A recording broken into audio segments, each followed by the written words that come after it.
আহক আজি দুপৰীয়া সাজত কঁঠালৰ মুচি বনাওঁ। এই কঁঠালটো ভালকৈ কাটি ল'লোঁ।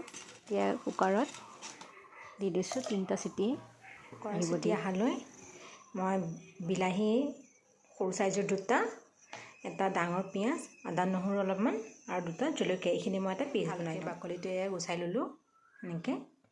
এতিয়া এইখিনি অলপ ফ্ৰাই কৰোঁ।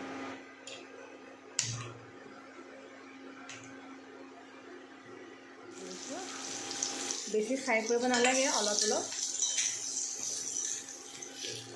ফ্ৰাই কৰি নমাই দিম।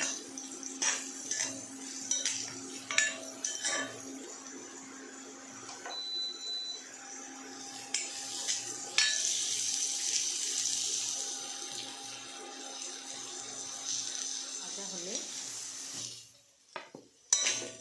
বেছি ফ্ৰাই কৰা নাই, অলপ অলপ কৰিছোঁ, যিহেতু বইল কৰি থোৱাই আছিলে। ভাজা হৈ গ'ল। এতিয়া আৰু অকণমান তেল দিম।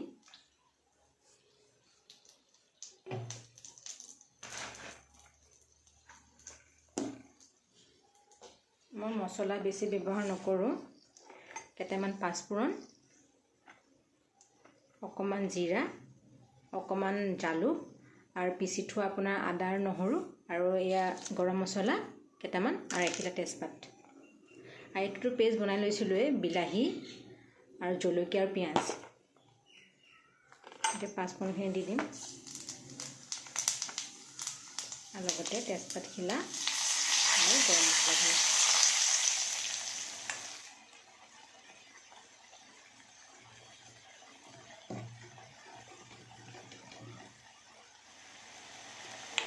সোৱাদ অনুসৰি নিমখ দিছোঁ আৰু হালধি দি পেলাই ধুনীয়াকৈ পেষ্টটো লৰাই লৈছোঁ। এতিয়া ভাজি থোৱা কঁঠালখিনি আৰু আলুখিনি দি পেলাই এতিয়া ভালকৈ মিলাই লওঁ মছলাটো।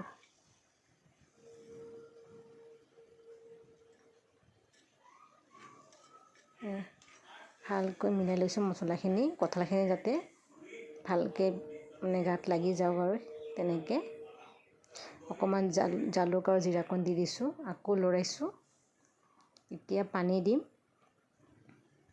পানী দি দিছোঁ। এতিয়া উতল আহিবলৈ দিম।